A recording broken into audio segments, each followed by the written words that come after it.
Hola a todos y todas. Somos Marcos Gutiérrez, Macarena González y Fernanda Blamín. Pertenecemos a Encuentro Público, una organización de estudiantes interesados en la promoción del derecho público.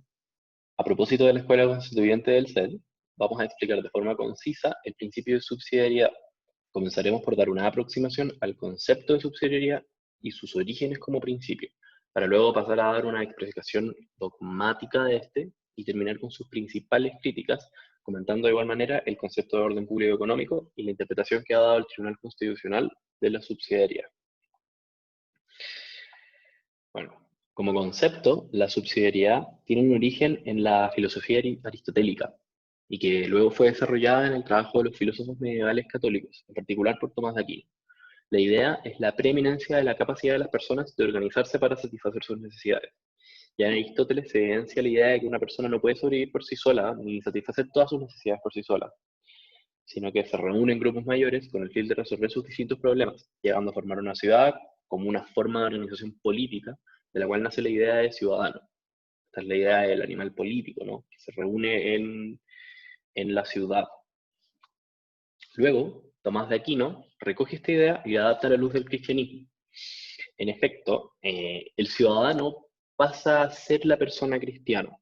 Ya no es ciudadano, sino la persona cristiana, la que se organiza en estructuras jerarquizadas que detentan una amplia autonomía para actuar y cumplir sus propósitos, habiendo una autoridad superior que actúa si es que las organizaciones menores no actúan, como los gremios de artesanos. Esto está muy ligado a la inexistencia de un Estado centralizado que funciona como una autoridad total y absoluta, porque esta idea de Estado nació después de la época en la que estamos hablando. Eso es una concepción más moderna. Y bueno, una vez que los estados modernos comenzaron a tomar forma, empieza la discusión sobre cuál es su rol. Y acá comienza a desarrollarse esta idea de subsidiariedad como un principio más jurídico. Será en el liberalismo mismo, cuando se va desarrollando esta corriente política, por ahí por el siglo XVIII, final del siglo XVII, en que se va a desarrollar una idea de subsidiariedad de la acción del Estado en el sentido de que para alcanzar el bien común es necesario que cada persona deba actuar en función de sus intereses personales, siendo la preocupación del Estado la de garantizar que las personas puedan satisfacer sus propios fines. Esto es generar las condiciones para que los individuos puedan actuar. Esa es la idea, que el bien común se va a alcanzar si es que le damos la capacidad a las personas para poder actuar y satisfacer sus necesidades y cumplir sus intereses personales de la mejor forma. Y el Estado debe garantizar un ambiente en el que se pueda lograr esto. Es importante considerar acá, obviamente, que la subsidiariedad de las ideas liberales es distinta a la subsidiariedad ya mencionada por Tomás de Aquino. En los liberales, la idea es la relación es directa con el Estado. No hay grupos intermedios en esta concepción de subsidiariedad. El Estado le garantiza a los propios individuos los medios para que puedan satisfacer sus intereses individuales sin la necesidad de conformar cuerpos intermedios entre estos y el Estado. Será la Iglesia Católica luego la que, entrado ya el siglo XIX, desarrollará con más claridad un principio de subsidiariedad. La Iglesia venía siendo la autora de una serie de críticas muy profundas al modelo político y social defendido por la Ilustración, este modelo político y social liberal, razón por la cual habían publicado muchísimas encíclicas a lo largo del siglo XIX, criticando diversos aspectos de la filosofía ilustrada. Será recién a finales del siglo XIX que la Iglesia va a tomar una postura en relación a los temas de la época, la que va a estar basada en las críticas que había estado realizando antes. Esta postura fue inaugurada con la encíclica Rerum Novarum y sería luego llamada la doctrina social de la Iglesia, y fue ideada como una respuesta frente a la situación de los trabajadores con la cuestión social. En particular, Rerum Novarum era sobre eso. Y es en este contexto que se empezó a desarrollar un principio moderno de subsidiariedad que fuera distinto a la idea liberal de subsidiariedad. Este principio va a quedar claramente establecido en la encíclica Quadragésimo Anno, nombrada así por el 40º aniversario de Rerum Novarum. En esta encíclica, el principio consiste principalmente en la idea de que la sociedad humana es anterior al Estado, y que por lo tanto se construyen pequeñas asociaciones para poder ir satisfaciendo sus propias necesidades a medida que éstas aumentan, rescatando un poco la noción que tenía en la Edad Media en la medida de lo posible. Ya no es la misma situación que la Edad Media, sino que ahora existe esta figura del Estado en su sentido moderno. Es por eso que la Iglesia acá defiende la idea de que son las propias personas las que deben organizarse a través de los cuerpos intermedios para satisfacer sus necesidades, entrando el Estado solamente en aquellos casos en que esto no ocurre. Acá es muy ilustrativo citar a la propia encíclica, Quadragésimo Anno, de que es muy clara en expresar sus ideas. En particular, el párrafo 80. Por lo tanto, tengan muy presente los gobernantes que, mientras más vigorosamente reine, salvado este principio de función subsidiaria, el orden jerárquico entre las diversas asociaciones, tanto más firme será no solo la autoridad, sino también la eficiencia social y tanto más feliz y próspero el Estado de la nación. Mientras más fuerte sea el reinado de estas asociaciones, estas organizaciones intermedias, más feliz y próspera será la nación. Esa es la idea. Están las asociaciones intermedias y en subsidio de estas actúa el Estado. En último lugar, también es importante mencionar el lugar que ha tomado la subsidiariedad en los pensamientos neoliberales. En estos, el Estado es visto con muy malos ojos, como una barrera a la libertad económica de los individuos, pero una barrera necesaria. Es por eso que en esta corriente de pensamiento el objetivo es tener un Estado lo más pequeño posible, que solo haga lo estrictamente necesario para garantizarle a los individuos su libertad. Esto porque un Estado grande va en contra de la libertad económica de los individuos, coarta esta libertad. Y esta libertad en esta corriente es el elemento más importante de la libertad individual de las personas, por lo cual juega un rol central el poder permitir la mayor libertad económica posible.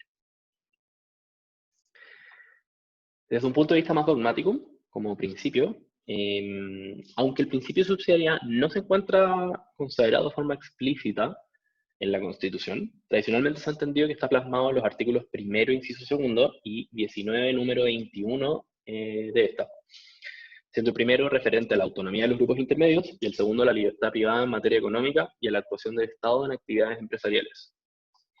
Esta ha sido la postura de la corriente doctrinaria tradicional, que viene desde la dictadura y que corresponde a una unión o alianza entre los sectores conservador cristiano y liberal económico.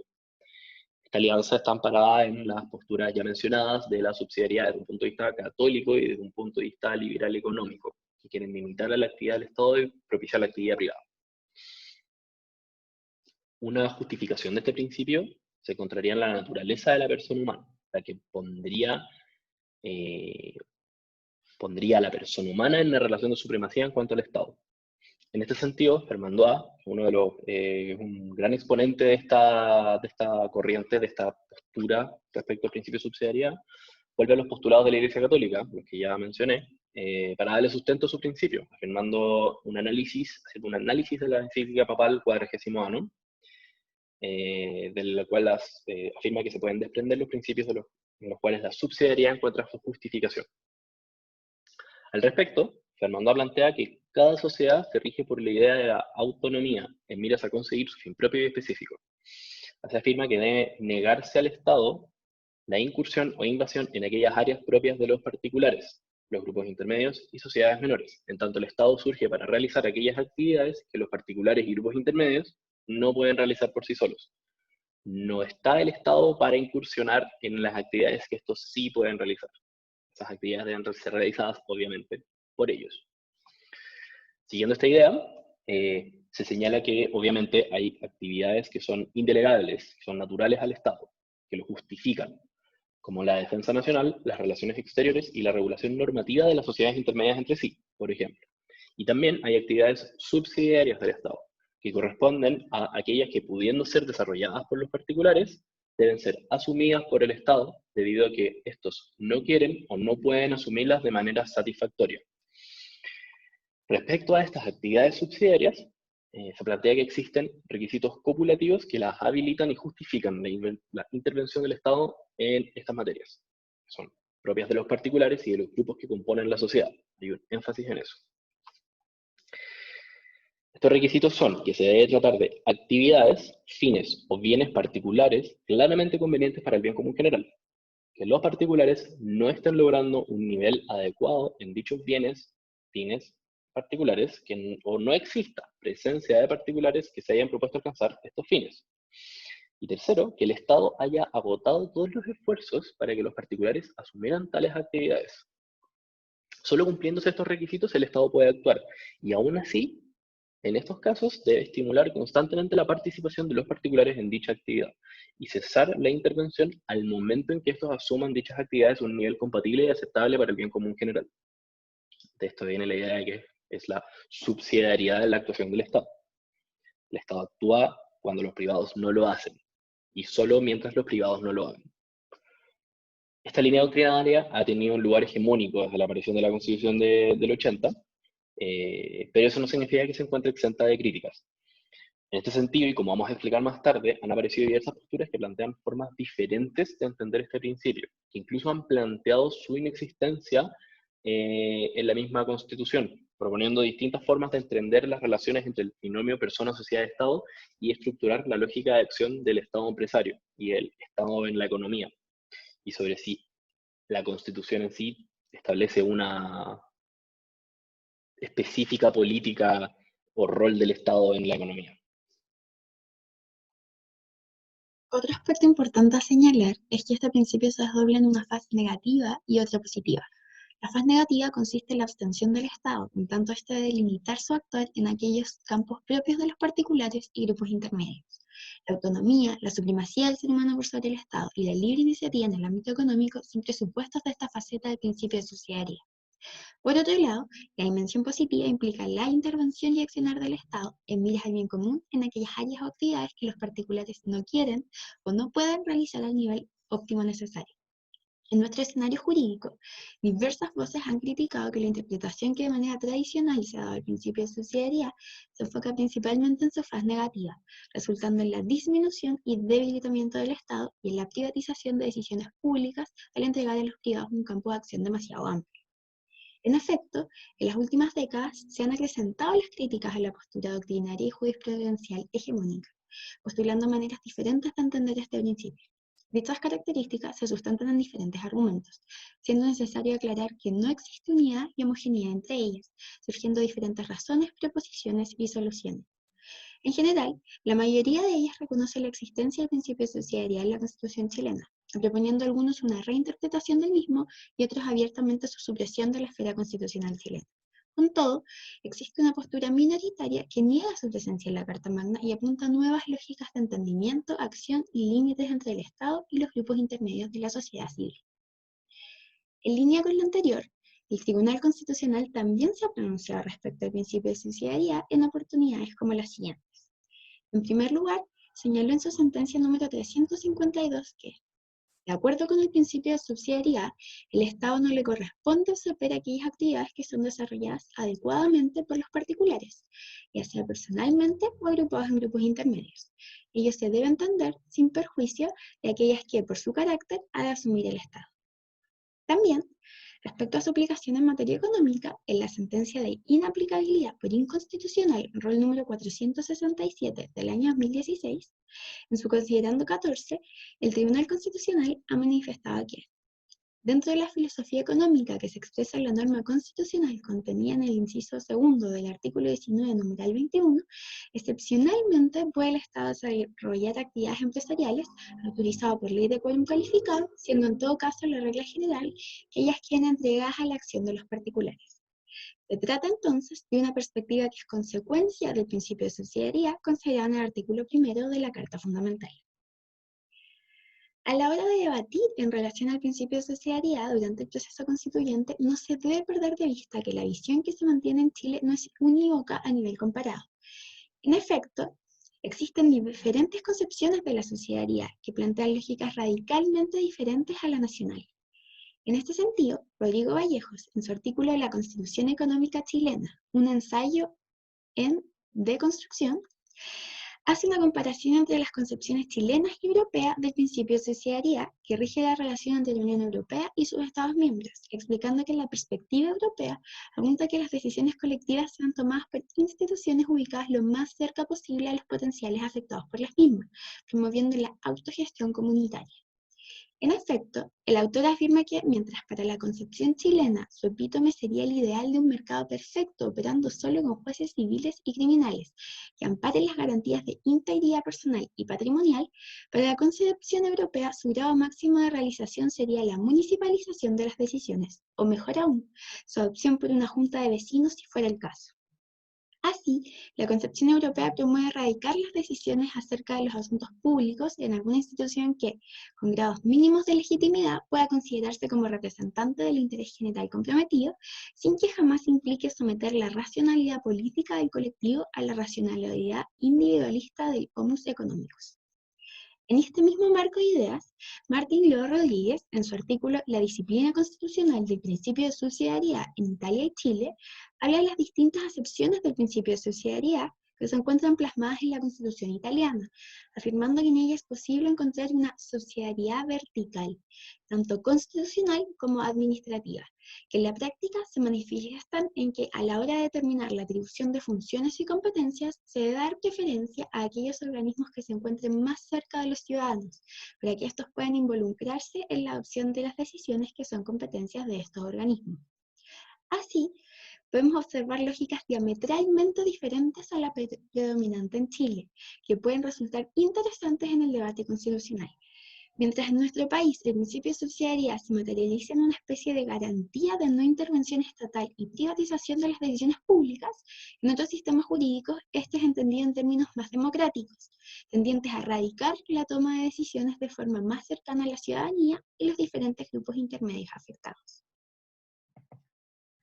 Como ya se ha mencionado, bajo la premisa de los autores tradicionales y del actual imaginario colectivo de la sociedad, el Estado se ve limitado por el principio de subsidiariedad fundamentado en el artículo 19, número 21, el cual restringe la actuación del Estado empresario a aquellas áreas donde los privados no satisfagan o no actúen en torno a la demanda o necesidades ahí asociadas. Este concepto de subsidiariedad contrasta de forma brutal con el concepto arraigado en Europa, donde se entiende que la subsidiariedad aboga por una autogestión comunitaria, donde las decisiones colectivas sean tomadas por las instituciones ubicadas lo más cerca posible de todos los potenciales afectados de la misma. Una parte de la doctrina plantea que este principio no está consagrado constitucionalmente, y que su aplicación vendría más bien a ser una interpretación que se ha arraigado y cuasi impuesto por los sectores dominantes del poder en tiempos en que se redactó la Constitución que actualmente nos rige. El profesor Rodrigo Vallejos, junto con el profesor Pardo, son muy claros al enumerar las razones que demuestran que el principio de subsidiariedad no es un principio estructurante en materia de regulación económica. En primer lugar, no se encontraría consagrado en la Constitución, al no usarse en ningún momento ni la palabra subsidiariedad ni una definición o concepto que se asemeje en términos exegéticos.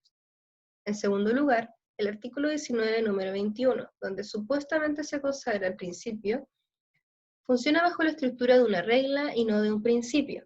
Eso se deriva, a su vez, que este precepto no otorga derechos sustantivos a los particulares de que el Estado no compita en sus negocios, sino que solamente exige, en materia legislativa, de un quórum especial de aprobación para la creación de las empresas públicas. Por lo tanto, la Constitución no prejuzgaría, como plantea la doctrina conservadora, el nivel de participación que pueda tener el Estado en el mercado como agente productor. Este nivel de intervención del Estado se decide meramente por el debate legislativo y público. Pensar lo contrario trasladaría el ámbito de decisiones desde el Parlamento, que es el órgano legitimado democráticamente para adoptar estos acuerdos, hacia el Tribunal Constitucional, el que carece de representación democrática y a quien no le corresponde tomar cartas en este asunto. En tercer lugar, se ha planteado que el espíritu de la disposición, es decir, la intención de la Comisión Ortúzar, tampoco fue la de implementar el principio de subsidiariedad. Esto se puede evidenciar en el hecho de que varios comisionados, por ejemplo, la comisionada Bulnes, rechazaron el requerimiento de Jaime Guzmán de consagrar el rol subsidiario del Estado empresario, al implicar consagrar constitucionalmente una determinada opción política económica. Por último, y en quizás más importante lugar, en la práctica no solo se ha demostrado la ineficiencia que tendría una aplicación absoluta del principio de subsidiariedad, sino que además ha sido inviable. Esto se puede ver en la existencia de compañías como el Banco del Estado o Correos de Chile, donde los privados no han podido satisfacer adecuadamente las necesidades asociadas a estas temáticas. Por último, es relevante señalar que se ha planteado la necesidad de desmitificar la tesis de que la exigencia de quórum calificado para la participación del Estado empresario constituye una consagración constitucional del principio de subsidiariedad. Esta exigencia solo implementaría un requisito formal y democrático de habilitación del Estado empresario, sin prejuzgar constitucionalmente las razones sustantivas que al legislador podrían llevar a autorizarlo. Dentro de la discusión del rol del Estado en la economía, además del principio ya mencionado, es también relevante mencionar el concepto del orden público económico, el cual pasaré a explicar brevemente a continuación. Desde la antigua Roma, el Occidente siempre ha tenido la convicción de que la sociedad se rige por normas de índole social, las cuales no están sujetas a cambio por voluntad de los ciudadanos. Es dentro de este contexto donde se ha acuñado el concepto de orden público económico, el cual nace con los cambios económicos originados con la Revolución Industrial y ante el creciente liberalismo clásico de la época. Los principales exponentes del concepto son George Ripert y Gerard Farquhar, donde el primero lo describe como un freno hacia la competencia que organiza el mercado, mientras que el segundo lo define como el conjunto de medidas adoptadas por los poderes públicos tendientes a organizar las relaciones económicas. En el ámbito nacional, la delimitación más difundida del concepto es la que propone José Luis Sea, el cual la define como el conjunto de principios y normas jurídicas que organizan la economía de un país y facultan a la autoridad para regularla en armonía con los valores de la sociedad nacional formulados en la Constitución. Una de las grandes falencias que encontramos en torno al concepto del orden público económico es la poca unanimidad que hay en torno al contenido de dicha definición, lo que viene a constituir un gran riesgo democrático, por lo que expondré a continuación. El hecho de que no haya uniformidad a la hora de definir este concepto da paso a que los jueces a la hora de fallar fundamenten su decisión y se escuden en una opinión, noción o interpretación propia del concepto antes mencionado. De esta forma, un requisito jurídico fundamental, como lo es la fundamentación de las sentencias, queda al arbitrio del juez, el cual mediante el concepto de orden público y económico tiene la opción de resguardarse en un amplio margen de discrecionalidad. Esto último atenta en primer lugar contra el principio de seguridad jurídica que el derecho siempre ha intentado resguardar y que constituye una garantía y expectativa de racionalidad para los ciudadanos, que permite un adecuado control social de las decisiones judiciales. En segundo lugar, transgrede con el ideal republicano base de las actuales sociedades occidentales, que es la misma democracia, ya que, al haber un amplio margen de discrecionalidad para los jueces, al poder resguardarse en la multiplicidad de nociones que hay del concepto de orden público económico, podrían desentender acuerdos legislativos mayoritarios, a pesar de que ellos no hayan sido elegidos democráticamente. El mayor ejemplo de esto lo podemos ver en el caso del Tribunal Constitucional, el cual, refugiado en la cuestionada consagración constitucional del principio de subsidiariedad, que vendría a ser la noción más popular en el imaginario colectivo a la hora de delimitar el concepto fundamental del orden público económico, fallan de manera sustancial y no procedimental. La Carta Fundamental establece las garantías procedimentales mínimas para un desarrollo democrático fecundo de la sociedad, dándole un amplio margen de discreción política al legislador y estableciendo un marco dentro del cual deben desarrollarse las políticas públicas, omitiendo argumentos morales, políticos y económicos que delimiten las políticas públicas específicas.